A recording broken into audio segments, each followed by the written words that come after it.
Bien. Última entrega de una tanda de tres artículos. En el Movimiento Victoria, pues estamos intentando, pues, pues obtener algo de oxígeno ante este escenario de brumosidad, ¿no?, que nos ofrece la tregua, donde no sabemos dónde estamos, hacia dónde vamos. Pues hemos intentado, en una tanda de artículos, el minuto y el resultado, ¿no?, de los distintos actores, de estos objetos, estos grandes colosos del escenario internacional, bueno, pues para poder vislumbrar y anticipar, pues palabras mayores, ¿no? Hablamos de esta especie de miedo latente, ¿no? Un conflicto continental, global, mundial, guerra mundial, fin de los tiempos, bla, bla, etc. Bueno, hemos podido ver cómo, en fin, Rusia se desarma, cómo los problemas estructurales de China son los que son, cómo los norteamericanos ahora mismo tienen problemas de efectivo y los europeos, pues estamos como estamos, ¿de acuerdo?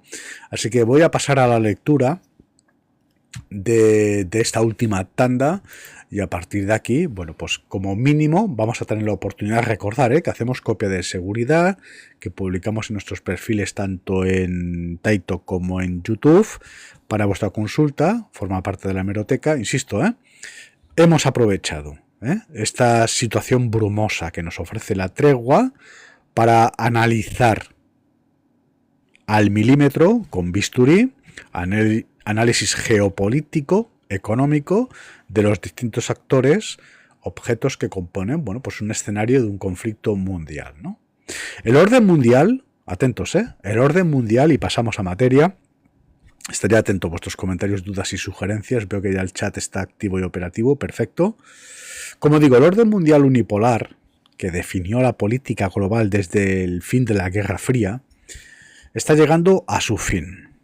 Bien, la pregunta ya no es si este colapso va a ocurrir, está ocurriendo, sino si la humanidad será capaz de construir algo habitable antes de que el vacío de poder produzca una catástrofe. Por delante decir que desde nuestro punto de vista, de Wuhan, vacunas, pandemias, lo que se observa es un único poder ocultista, omnisciente, que tiene la capacidad de confinar a la humanidad, de experimentar genéticamente, y que luego, para poder velar daños colaterales, lo que se hace es balcanizar el objeto conquistado, que es este mundo, volver a un mundo multipolar basado en, no se sabe muy bien qué tipo de reglas, normas o leyes, para a partir del conflicto, pues, bueno, cubrir con una velada cortina de humo el escenario que a nosotros nos preocupa y mucho, y somos los únicos en el mundo que tendemos a recordar y reiterar. Hablamos de 400 millones de seres humanos diagnosticados de lo que el sistema denomina COVID permanente.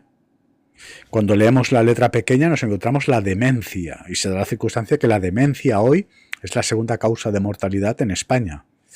Ahora se acaba de presentar un fármaco para paliar los efectos de la demencia, es un spray aerosol, y curiosamente se compone de la misma tecnología que distingue las vacunas ARN mensajero.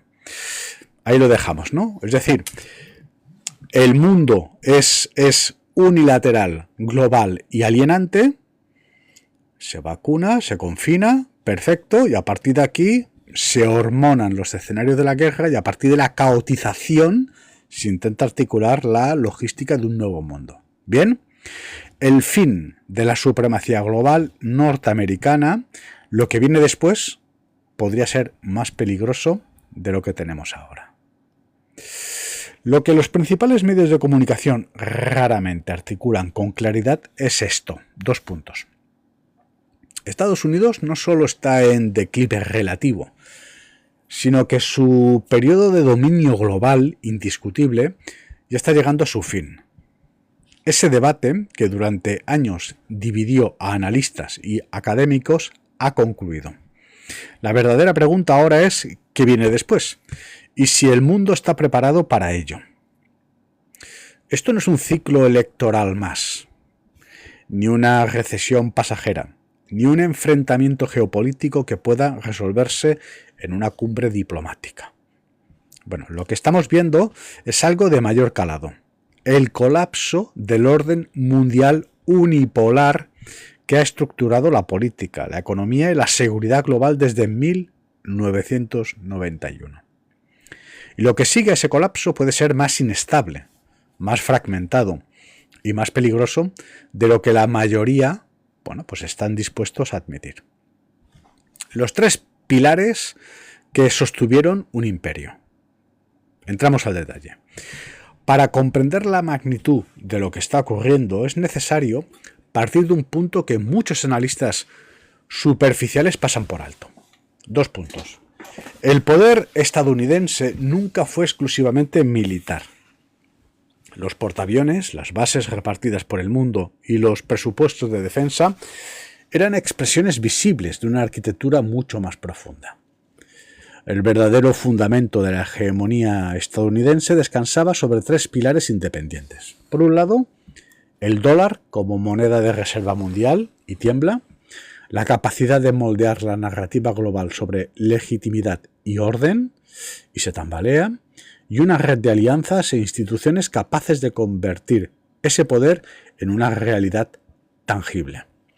Hoy los 3 pilares se están debilitando simultáneamente y esa convergencia es lo que distingue este momento de otras fases de tensiones internacionales. El dólar, pues indiscutible en el centro de las finanzas mundiales, ¿no? Está siendo progresivamente marginado. Cada vez más países exploran acuerdos comerciales bilaterales en monedas locales. Los bloques regionales debaten abiertamente alternativas a la dependencia del sistema financiero dominado por Washington. Esta tendencia no responde a pura ideología antiestadounidense, es autoprotección estratégica. Cuando más ocurre Washington a las sanciones, cuando más recurre Washington a las sanciones, la congenación de activos y la exclusión financiera como instrumento de coerción, más naciones concluyen que necesitan sistemas paralelos fuera de su alcance. La crisis es más profunda, es un problema de legitimidad. La dimensión financiera es solo una parte del panorama. La crisis más profunda es de naturaleza política y moral, una cuestión de legitimidad. Durante décadas, Estados Unidos no solo proyectó fuerza, proyectó también un marco de referencia. Definió qué se consideraba aceptable, legal, democrático o civilizado en la vida internacional, en el ecosistema internacional. Instituciones como el FMI, el Banco Mundial y la OMC se presentaron como guardianes, garantes neutrales del orden, aun cuando gran parte del mundo comprendía que a menudo reflejaban las preferencias de Washington. Esta contradicción pudo gestionarse durante décadas porque el poder estadounidense era lo que es suficientemente abrumador como para hacer que el cumplimiento pareciera racional, incluso ventajoso. Esa era, está llegando a su fin, ¿no? Este periodo, la brecha entre lo que Estados Unidos dice y lo que hace se ha vuelto demasiado evidente, repetida y documentada como para ignorarla. En todo el mundo, especialmente en el llamado sur global, la percepción dominante ya no es de un orden benevolente basado en normas, sino la de un sistema selectivo en el que las reglas se aplican de manera desigual y el lenguaje moral sirve a menudo para justificar el poder en lugar de limitarlo o acotarlo. Cuando la legitimidad se erosiona, incluso los aliados más fieles comienzan a mostrarse cautelosos, el ejemplo de Europa. Y una vez que ese proceso se pone en marcha, resulta extraordinariamente difícil revertirlo. Porque 2027 importa. Nos preguntamos, ¿por qué el 2027 importa? Bueno, la convergencia de tendencias. La relevancia de finales de la presente década no es arbitraria ni mística. Varias tendencias que llevan años gestándose podría converger en torno a ese periodo. Los planes de modernización militar, la expansión industrial y las ambiciones tecnológicas de China apuntan a finales de los años 2020 como un momento de gran madurez estratégica. Al mismo tiempo, el centro de gravedad de la economía global continúa desplazándose hacia Asia. Por ejemplo, la cumbre de Pekín que hemos analizado en la última intervención. Si China alcanza un punto en el que el tamaño de su mercado, su capacidad de disuasión militar y sus ecosistemas tecnológicos se vuelven demasiado centrales como para aislarla, entonces una de las herramientas más poderosas de Washington, la coerción económica, se vuelve mucho más costosa de emplear. Eso no significa necesariamente que China simplemente releve a Estados Unidos como un nuevo hegemón global. Esa suposición es demasiado simplista, pero lo estamos percibiendo. El verdadero peligro, bueno, pues el vacío entre las órdenes y los nuevos escenarios. La posibilidad más peligrosa no es una transferencia ordenada de poder de un imperio a otro. La posibilidad más peligrosa es el vacío entre órdenes, el periodo en el que el sistema antiguo ha perdido la capacidad de imponer estabilidad, pero ningún sistema nuevo ha adquirido la confianza, el alcance o la legitimidad suficiente para reemplazarlo. Es en esa brecha donde comienza el verdadero peligro, y es donde estamos. Voy a volver a leer este párrafo porque considero que es importante. La posibilidad más peligrosa no es una transferencia ordenada de poder de un imperio a otro, de Estados Unidos a China. La posibilidad más peligrosa es el vacío entre las órdenes, el periodo en el que el sistema antiguo ha perdido la capacidad de imponer estabilidad. Pero ningún sistema nuevo ha adquirido la confianza, el alcance o la legitimidad suficientes para reemplazarlos. En esa brecha es donde comienza el verdadero peligro. En ese contexto, las potencias regionales ponen a prueba sus límites. Los conflictos largamente latentes se reavivan, las garantías de seguridad se vuelven ambiguas, las cadenas de suministro se tornan vulnerables y percibimos, no porque la globalización desaparezca de la noche a la mañana, sino porque su infraestructura se convierte en campo de batalla. Taiwán, bueno, pues se vuelve como que más volátil, ¿no? El mar de China Meridional deja de ser una disputa formal para convertirse en una realidad palpable de proyección de poder, e Irán, Rusia, Corea del Norte, India, Turquía, Arabia Saudita y otras potencias medias se adaptan aceleradamente a un mundo donde la disuasión estadounidense ya no goza del mismo peso indiscutible. No se trata de crisis aisladas, son señales de un sistema en transición.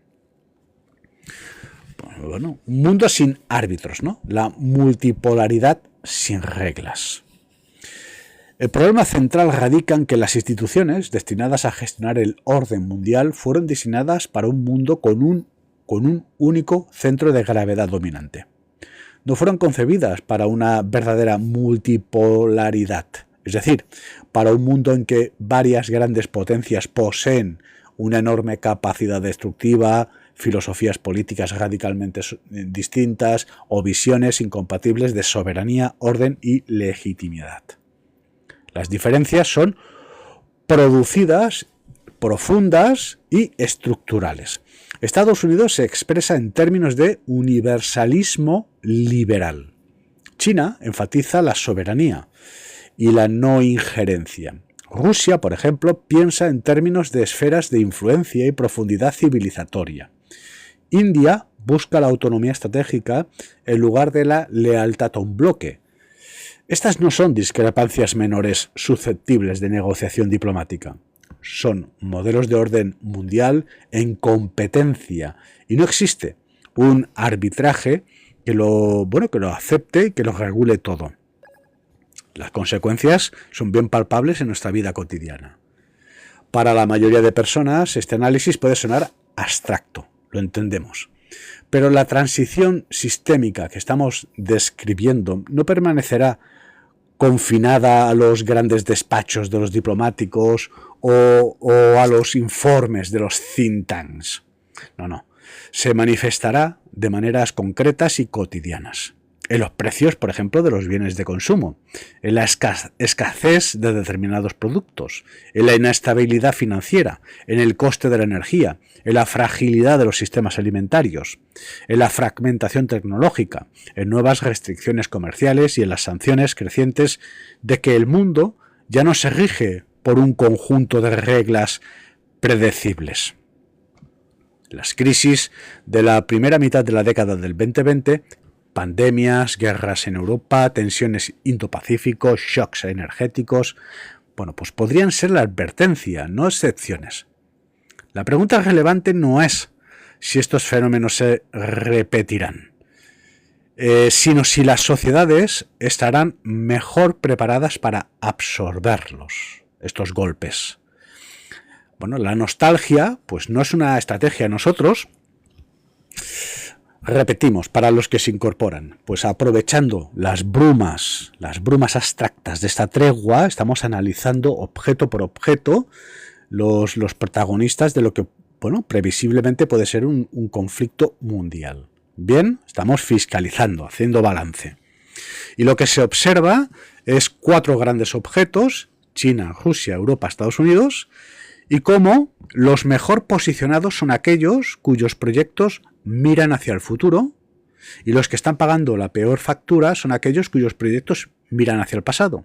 Estados Unidos, American Great Game, está mirando el pasado y está intentando resolver sus problemas con el lenguaje de la guerra, obsoleto, paga la factura. Rusia, lo mismo, la nostalgia de Vladimir Putin, la vieja Unión Soviética, etc., el esplendor de la vieja Unión Soviética, está pagando la factura, la paga. Los europeos, a pesar del asedio a Numancia, de ser norteamericano dependientes, yo creo que estamos respondiendo de una forma inteligente, mirando al futuro y buscando una alianza con China, que de momento, a pesar de sus problemas estructurales, que son muy importantes, hemos analizado al detalle, tenéis disponible en nuestro canal en YouTube. Bien, 4 grandes actores, 2 de estos actores miran hacia el futuro, otros 2 miran hacia el pasado. ¿Quiénes pagan la factura? Aquellos que se posicionan y redirigen su mirada hacia el pasado.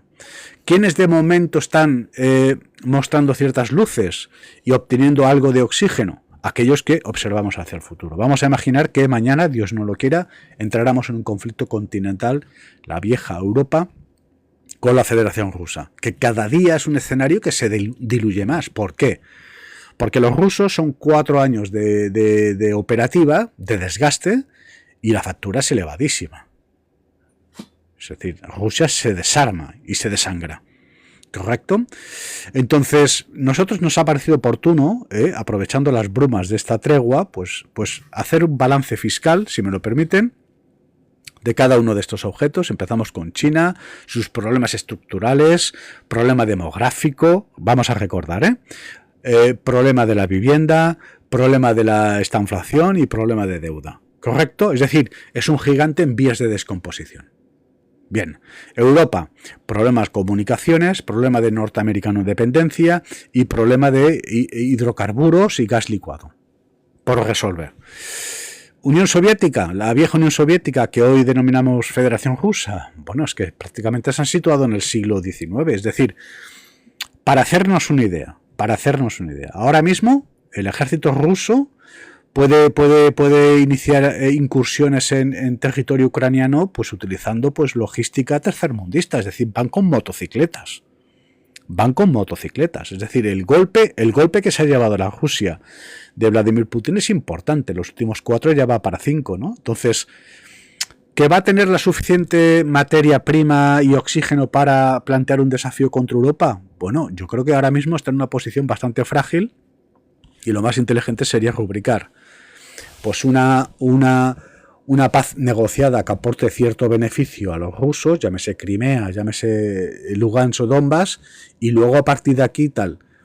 Estados Unidos, hombre, vamos a ver, es que se están quedando sin efectivo, por ejemplo, ¿no? Es decir, la respuesta norteamericana a los desafíos que tienen sobre la mesa, que son desafíos estructurales como los que sufrimos todos, yo creo que ya no encaja con el signo de los tiempos. Es decir, la guerra no te va a resolver el problema de la deuda crónica, de la inflación, de un mercado laboral que se desangra, es decir, de una industria obsoleta, de unas infraestructuras que se descomponen en Norteamérica. Bueno, yo creo que lo más inteligente que podrían hacer es exactamente lo mismo que hace la China de Mao. Es decir, humildad y trabajo. La China de Mao, ¿qué nos ha planteado durante los últimos 30 años? Bueno, ellos se han capitalizado, la industrialización capitalista de la China de Mao, pero no se han democratizado. Pero bueno, ellos con muchísima humildad han trabajado, se han convertido en la fábrica del mundo y han logrado, bueno, pues renacer de sus cenizas prácticamente. Bien, vienen de las hambrunas, hambrunas, pero no hablamos del siglo XII, no. En la década de los años 60 en China se morían de hambre. Hoy todavía no estamos ante un gigante que pueda tirar cohetes, pero bueno, quién te ha visto y quién te ve, ¿no? ¿Y los chinos cómo lo han logrado? Con humildad y trabajo. Punto. Y abriendo sus puertas al mundo, interpretando al mundo como que, bueno, son nuestros clientes. Ellos plantean un proceso de imperialismo laxo que parece que no se nota, pero te despistas. En 20 años en España se han apropiado de todos los bares, de los negocios de los bazares y de las lonjas de productos de los puertos. Pero claro, la respuesta tanto rusa como norteamericana a los desafíos del día a día de estas agendas estructurales, hombre, yo creo que la guerra no resuelve nada, ¿de acuerdo? La guerra pues no resuelve nada. Con vuestro permiso vamos a continuar. La nostalgia no es una estrategia, como digo. Gran parte de la clase política de Occidente, occidental, sigue hablando como si el objetivo fuera restaurar el orden anterior. Esto no va a pasar. Volver a la normalidad, reconstruir el liderazgo occidental, reafirmar la primacía de las instituciones liberales. Pero la historia no retrocede por el hecho de que los líderes estén emocionalmente apegados a una estructura que ya no existe. El momento unipolar no puede detenerse. Está concluyendo. El desafío central ya no es cómo revivir el antiguo orden, sino cómo sobrevivir a la transición hacia el nuevo sin que la fragmentación desemboque en una catástrofe de escala mayor. Y estamos en la cuerda floja. Bien. Y en ese contexto, las personas más peligrosas no son quienes reconocen el peligro, que es lo que hacemos en esta mesa, sino quienes en privado comprenden que la vieja estructura está fallando, pero siguen proyectando confianza en público por temor a que reconozca la magnitud de la transición, que resulte desestabilizador para sus intereses, por supuesto. Negarse a hablar con honestidad sobre cambios sistémicos no preserva la estabilidad. Solo garantiza que las sociedades se vean sorprendidas por lo que ya era visible para quienes prestaban atención. Y de hecho el pueblo norteamericano despierta, ¿de acuerdo? De una forma un tanto abrupta y violenta. Del sueño norteamericano pasamos a la pesadilla del fentanil, ¿no? Bueno, como conclusión, ¿de acuerdo? La cuestión que define nuestra época. Bueno, para resumir, el fin de la supremacía global norteamericana, ya sea que se la celebre o se la tema, ya no es una teoría lejana. Es un proceso activo, perceptible. Lo que la reemplaza puede que no sea una nueva superpotencia bien definida, ni un orden multilateral mejorado. Puede que sea un mundo más hostil, marcado por la fragmentación, la competencia regional y la debilidad institucional. La verdadera cuestión, por lo tanto, ya no es si el viejo mundo está llegando a su fin. La cuestión que definirá las próximas décadas es si la humanidad será capaz de construir algo habitable. Algún sistema de gobernanza, algún conjunto de normas compartidas, algún mecanismo de gestión de conflictos, antes de que el colapso del viejo orden avance más rápido de lo que muchos están dispuestos a aceptar. Obsérvese usted cómo estas grandes instituciones post Segunda Guerra Mundial, que si la ONU, que si la OMS, tal, todas saltan por los aires. ¿Correcto? Por lo tanto, el arbitraje ya no existe y aquí nos encontramos pues a distintas bolas de billar que se van moviendo en el tablero y se van golpeando las unas por las otras. Lo peor que le puede pasar a Norteamérica, que ha optado por el camino de la guerra, es enquistar el frente abierto ahora mismo en Medio Oriente. Y esto es lo que se percibe. Ahora mismo, en la mesa de la negociación por la paz, la tregua o como queramos denominar, lo que hemos percibido es un escenario no muy distinto al escenario de Ucrania, en donde de pronto aparecen todos los actores, prácticamente una jauría de hienas que se pretenden repartir el pastel. ¿Correcto? Lo que impide y lo que niega el oxígeno a una negociación pacífica, a un encuentro, en donde una de las partes tiene que admitir una cierta derrota. Correcto, entonces en la mesa de la negociación de Islamabad, de pronto han aparecido actores como China, golpe diplomático, que de pronto la consolida como la alternativa sólida a Estados Unidos, luego Rusia, que además ha obtenido algo de oxígeno a partir de la venta de crudo. Es decir, un cruce de intereses que hace que esta mesa por la negociación por la paz se convierta o se sitúe en un imposible, y de hecho ahora mismo dentro de Irán, pues ruido de sables. Tenemos a la cúpula militar, ¿no?, que pretende decapitar al eje político, ¿no? En Estados Unidos, atentos, esto es filtración, bueno, me imagino, Voz Populi, ¿no? En la última cumbre del Estado Mayor se ha aislado y se ha apartado a Donald Trump. Es decir, aquí esta es la frontera peligrosa. ¿Correcto? Bien. Entonces, lo que hemos analizado aquí, bueno, pues no es una predicción lejana, sino un proceso que ya está en marcha. Un sistema que durante décadas ofreció estabilidad, con todas sus contradicciones e injusticias. Muestra ahora grietas bien visibles. Y lo que venga después aún no tiene una forma definida, una tecnocracia cibercomunista, cuando resulta que todos los tecnócratas han caído a los pies de los caballos a partir de la filtración de los archivos Jeffrey Epstein. Bueno, el tiempo de transición, la información no es solo poder, es supervivencia. Bien, pues esta sería la última entrega de esta tanda que os he planteado durante el largo y ancho de esta semana, ¿de acuerdo? Una serie de artículos en donde hemos intentado, aprovechando las brumas de la tregua, en donde estamos en un escenario, una fotografía muy, muy difusa, no sabemos si cerramos o abrimos el estrecho, si operación terrestre o no, si tregua sí, ahora vienen chinos, ahora vienen rusos, Ucrania desafía, bueno, en fin, estamos donde estamos. ¿Correcto? Entonces la cuestión nosotros la hemos intentado aprovechar para ofreceros un análisis del microcosmos de los distintos actores que componen este escenario internacional, visto que lo que de forma oficial, aquello que logra confinar y vacunar a la humanidad, se ha balcanizado. ¿Correcto? Antes de Wuhan, en el mundo existe un único poder con la capacidad de confinar al planeta y de experimentar genéticamente con él. Se inocula la última vacuna, se hormona el conflicto de Ucrania. Entonces, ¿qué sentido tiene? Desde nuestro punto de vista, bueno, efectivamente, nosotros estamos muy en sintonía con las tesis del arzobispo Carlo María Viganò, que en su día nos habla de conflicto híbrido de cuarta generación, y estamos muy en sintonía. Es decir, la tercera guerra mundial, por así decirlo, se inicia con Wuhan.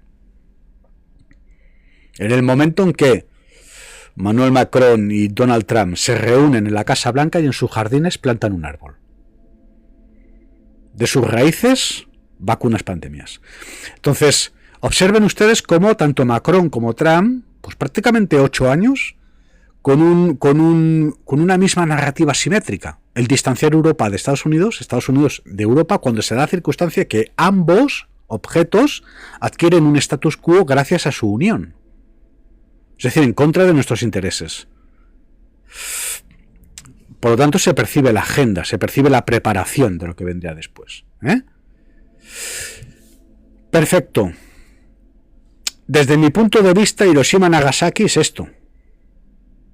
Es decir, 400 millones de seres humanos diagnosticados con lo que el sistema denomina COVID permanente. Bien, vamos a usar la razón. Vamos a usar la razón. El COVID en principio es una enfermedad respiratoria. Las enfermedades respiratorias no son permanentes. Cuando leemos la letra pequeña se nos dice una serie de patologías y son las mismas que encajan con los daños colaterales de las vacunas. Es decir, que hoy en el mundo, desde nuestro punto de vista, presuntamente tenemos 400 millones de seres humanos que son víctimas, que están sufriendo los daños colaterales del arma de destrucción masiva, las vacunas. Se nos habla de la demencia. Al parecer, se descompone el tejido neuronal. Bien, hoy la demencia es la segunda causa de mortalidad en España. Todo lo que vino después está en un territorio como muy estético, muy vacuo, porque todos los actores han pasado por el foro de Davos, le han dado la mano a Klaus Schwab y han dicho sí a la cuarta revolución digital. Todos están perseguidos por los fantasmas de Wuhan y los cadáveres de las residencias, de Putin a Javier Milei, pasando por Sánchez, Macron, todos. Entonces aquí lo que ha pasado es, bueno, perfecto, se nos está hablando desde una óptica de la geopolítica del poder de Estados Unidos, del poder de China, del poder de Rusia, ni el pueblo norteamericano puede decidir su destino, ni el español, ni el argentino, ni en Siberia, ni en Pekín, nadie. Nadie. O sea, todos rezan en el muro de los lamentos.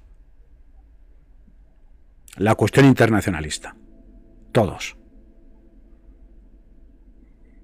Es decir, si hacemos una encuesta a pie de calle en Rusia en torno al conflicto de Ucrania, nadie quería una guerra con los ucranianos. Lo mismo Estados Unidos con el conflicto de Irán. Y pasa. Y pasa cuando hoy resulta que tenemos otro tipo de vías. Primaveras de color, caotización de contextos. Es decir, Irán son 52 años de sanciones. El secretario del Tesoro propina la puntilla. La moneda iraní cae a los infiernos. Primavera de color. 5.000 difuntos. Les bastaba a los norteamericanos esperar hasta noviembre y el régimen iraní cae por sí solo. Y sin embargo pasa lo que pasa. Porque en todo momento lo que se intenta con la guerra es desfocalizar. Observar esto, y a partir del temor que genera esto, el temor a una tercera guerra mundial, aquí todo el mundo calla y mira para otro lado. Pero sabemos lo que está pasando y sabemos de dónde venimos. Estamos hablando que la comunidad judía internacional, por una visión, por una cosmovisión religiosa, un delirio mesiánico, ha experimentado genéticamente con la población mundial, presuntamente, en la fabricación de un esclavo transgénico, presuntamente. Es decir, que esto es gravísimo, ¿no? Lo siguiente. Se hormona el conflicto de Ucrania por interés, para velar los daños colaterales de las vacunas. A Putin le importa poco su propio pueblo. Los ha confinado y los ha vacunado. De hecho, los acaba de enviar al siglo XII. Por no tienen ni internet. Va y viene la conexión. Entonces, yo creo que es muy importante. Nosotros en esta mesa es la mesa de la cristiandad. Bien, hemos intentado compartir con vosotros no tan solo el conocimiento en geopolítica o en cuestiones económicas, sino el trasfondo.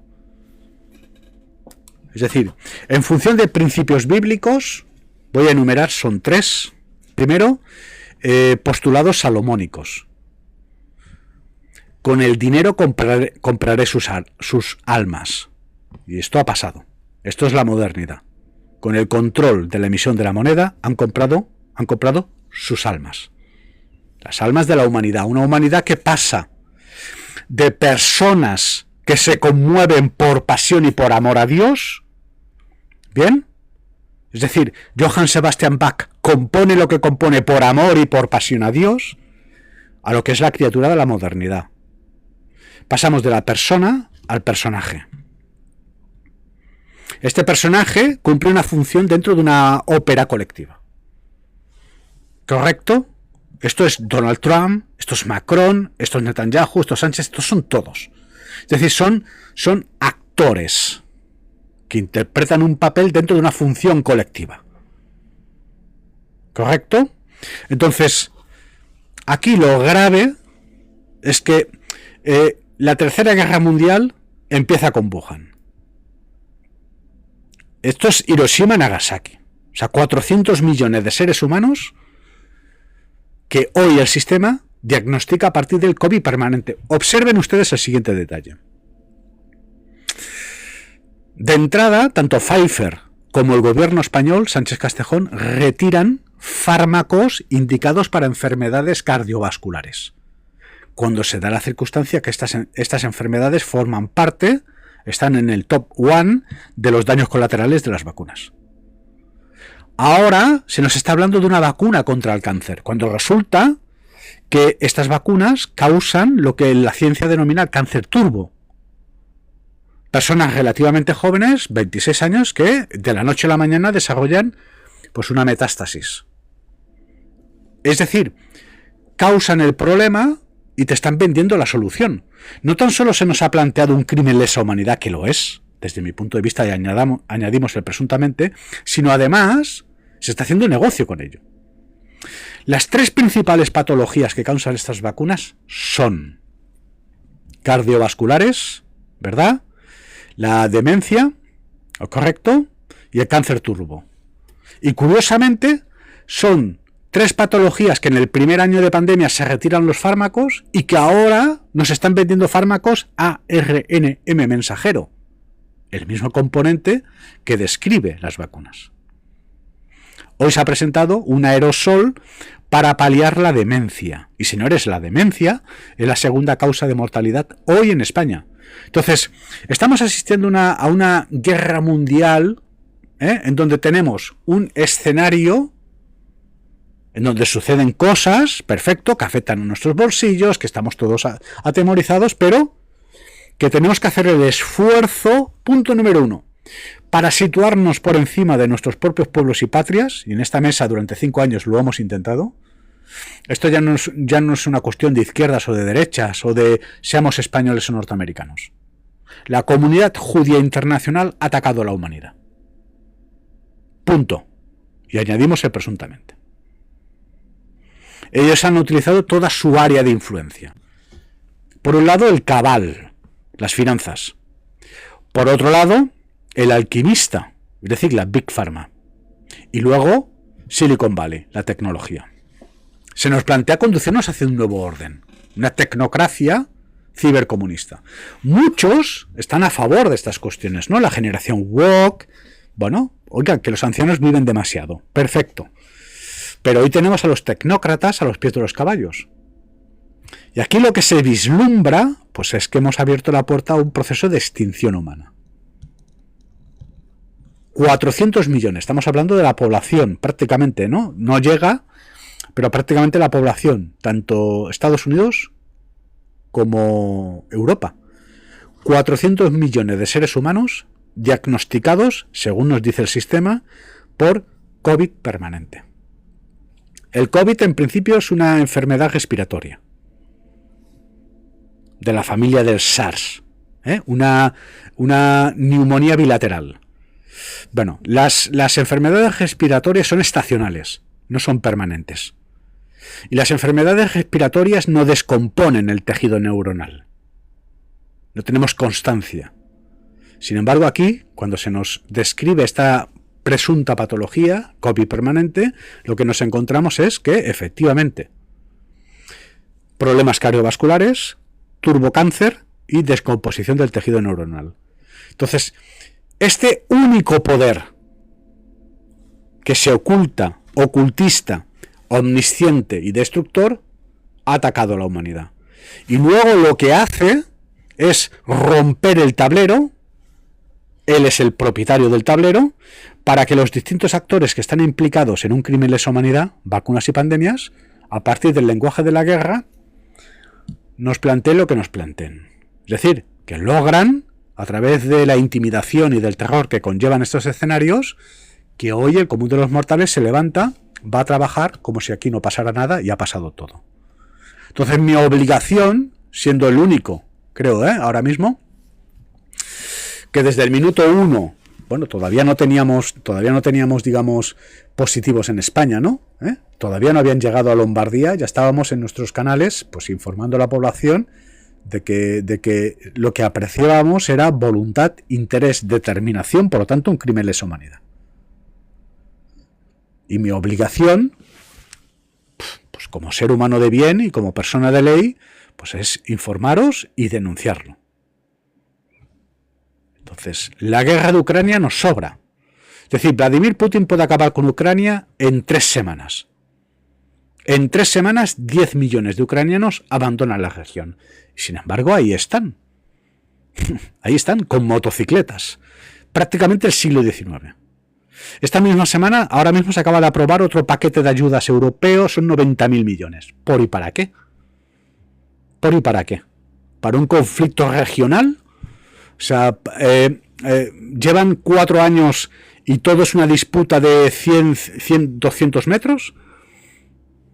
Es decir, es una tomadura de pelo. Conflicto de Irán. Perfecto. El ayatolaj, disculpen ustedes, el ayatolaj montado en una montaña de oro a la salud del Islam con campos de golf en Mallorca. Le importa poco nada a su pueblo. Un país que se hunde topográficamente hablando y que se está quedando sin agua. ¿De acuerdo? Entonces, yo creo que en esta mesa nos hemos intentado esforzar para que no perdernos con el árbol, que veamos el bosque. ¿Correcto? Y además, en todo momento, la percepción de este trasfondo religioso, ¿no? Que si reconstrucción del tercer templo, esto ya es hoy indiscutible. Basta escuchar a Donald Trump. Lo suyo es un delirio mesiánico. Ellos han pretendido pues articular lo que denominamos el tercer templo de Salomón, el Consejo de Paz, ha fracasado, la Epstein Class ha caído y Donald Trump se nos disfraza de Jesús de Nazaret. Yo creo que este es el equinoccio hacia un fin del mundo, pero total. Se nos disfraza de Jesús de Nazaret para depositar la responsabilidad del fracaso a la cristiandad, cuando resulta que se nos presenta como el primer presidente judío de la historia de la humanidad, o de la historia de Estados Unidos. Esto también es mentira. Barack Hussein Obama también lo era. Y aquí está lo grave, que ahora la única esperanza de futuro pasa por China, y China lleva 4 años estancada y en descomposición, caída libre. Problema demográfico, no nacen. Problema en la vivienda, la deuda es peor que la propiedad. Problema de inflación, deuda pública inabarcable. Es decir, el principio del fin. Y además se han quedado sin clientela, Europa y Estados Unidos. Y resulta que el futuro es China, según nos dice el sistema. Entonces, desde mi punto de vista, todo es orquestado, todo es vacuo, todo es una cuestión de escenificación. Aquí, bueno, pues vamos sacrificando pobres. Pero es que los pobres son los mismos. En Teherán, en Tel Aviv o en Barcelona. Punto. Entonces a ellos les importa poco nada dónde has nacido. ¿Correcto? Ellos interpretan que en nuestro genoma tenemos lo que la ciencia genética denomina las 4 proteínas de Dios, que en principio es el nombre de su Dios, Yahweh. Y lo que se ha intentado con experimentación genética es extirpar de lo que ellos denominan gentiles, el Goy, la rúbrica que certifica que todos somos hijos de Dios, una creación divina. Presuntamente. Este es el panorama. Este es el panorama. Es decir, un delirio mesiánico, por no hablar de un tercer templo que parece ser un burdel llamado Jeffrey Epstein. Que si canibalismo, que si incesto y pedofilia. Es decir, de Jacob Frank en adelante. Jacob Frank, fundador de los Illuminati, sus tesis pasan a la francmasonería, es el mundo de hoy, es la modernidad. Esto es lo que cae. Entonces estamos ante un proceso no muy distinto al percibido por el maestro de los maestros, Jesús de Nazaret, que es la descomposición de un modelo de creencias. Es por este motivo que Jesús de Nazaret les dice: yo soy Dios. Si el órgano regente de un orden espiritual no cree en esta expresión, los grandes rabinos no creen en Jesús de Nazaret, por lo tanto, ¿quién va a creer nada de lo que me estás vendiendo?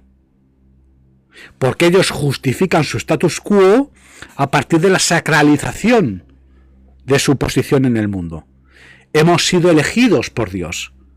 Jesús de Nazaret, ¿qué hace? Con dialéctica platónica desautoriza.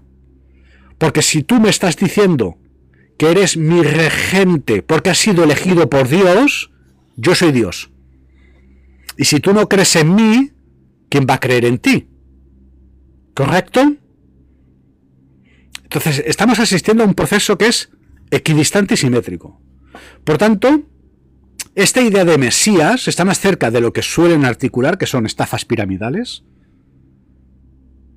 del Talmud, sectarismo, estafas piramidales. Punto. Aquí lo que se escucha de forma nítida es al segundo Cristo. ¿Correcto? Entonces, ellos han intentado articular su templo, el Consejo de Paz, es decir, a partir de una herejía cristiana. La paz es un pilar dentro de la narrativa cristiana, paz, amor y verdad. Ellos nos presentan el Consejo de Paz, todos tenemos que pagar el diezmo, pero este consejo ha fracasado. Y lo hacen a partir de la guerra, a partir de las coacciones y... Entonces, el presunto Mesías, pues no es más que un mafioso de cuarta que ha fracasado. Es decir, Donald Trump. Por tanto, lo que tenemos de frente es la caída de un templo.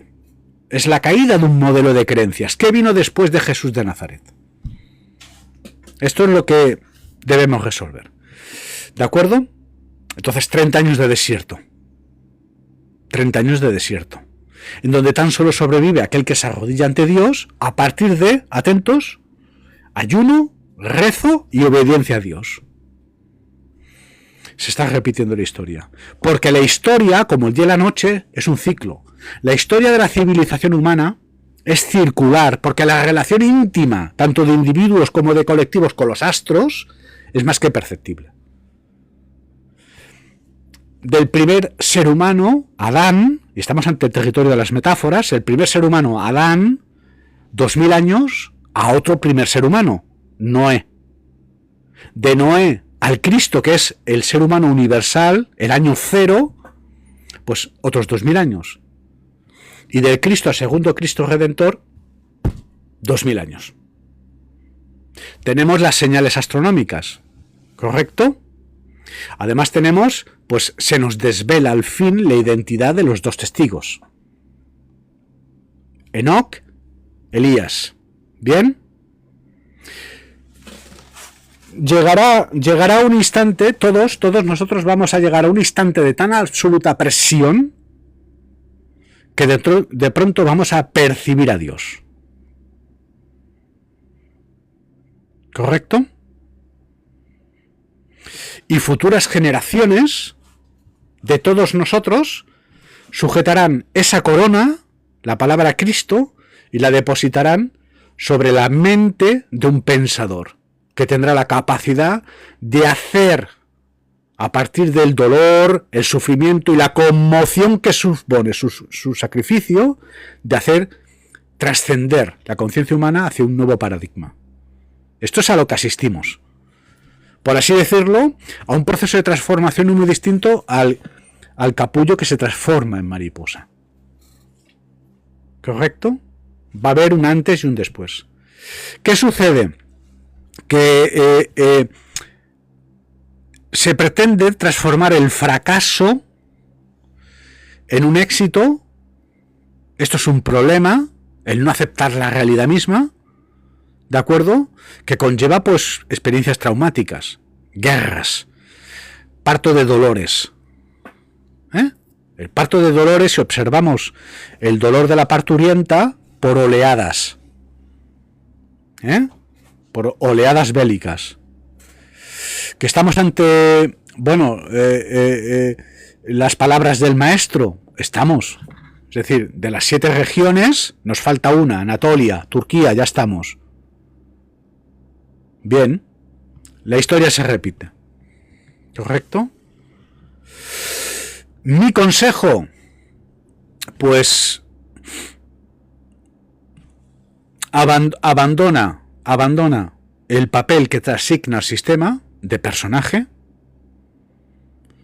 vuelve a nutrir eso que realmente eres, una persona con sentido, sensibilidad, busca tu independencia absoluta, no dependas del sistema, porque como digo, tan solo va a sobrevivir aquel que se arrodilla ante Dios. Desde la sede del Movimiento Victoria, pues agradeceros y mucho, porque últimamente he sido pues algo denso en el territorio de la geopolítica.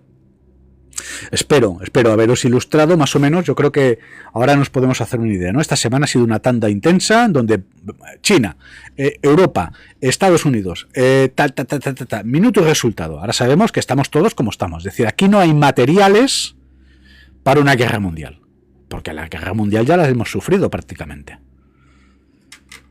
Aquí lo que nos quedan son los misiles. Y Donald Trump que pide códigos. ¿Correcto? Es decir, que estamos concluyendo un proceso. Y lo que vendrá después es incertidumbre absoluta. Porque ellos que parten del sectarismo y de las falsas promesas y sus estafas piramidales, este mundo futuro que nos han proyectado, que si tecnología, que si androides, transhumanismo, que si... todo esto se desinfla como un soufflé, como se ha desinflado el cambio climático y todas las milongas que nos venden. Aquí lo que queda... lo que queda es Dios, patria y familia. Aquí lo que queda es el segundo Cristo. Desde la sede del Movimiento Victoria, pues un abrazo muy fuerte. Oye, desearos un muy buen fin de semana. Marian Lizana, Come Coco, Todo por Amor, vais repitiéndolo. Vuestro es masoquismo, Georgie, Elena García, Susana Álvarez, Judith Bustio, Senor Shiri desde Valencia, Chávez Molina, Mario Rodríguez, Georgie, Piral, recordar que hacemos copia de seguridad. Esta es la segunda intervención, la teníamos programada para las 3, pero he modificado agenda. Señores, me merezco una tarde de shooting mills, de hacer bulaculoms, decimos en Cataluña, ¿no? De hacer volar palomas. Es decir, esta tarde del libro. Correcto, una semana muy intensa. Muchísimas gracias. Me ha parecido, no se sabe muy bien, Handy envió un quiéreme, pues te quiero. Sí, faltaría más. ¿De acuerdo? Y si me puedes dejar 20 euros, te lo agradezco, porque tenéis la cuenta en PayPal, mvmetaverso@gmail.com. Os podéis inscribir en Patreon, tenemos la tienda del merchandising, YouTube que lo está reventando, así que agradecemos y mucho vuestra paciencia, vuestra interacción desde la sede del Movimiento Victoria, la mesa del segundo Cristo, toda la luz del mundo.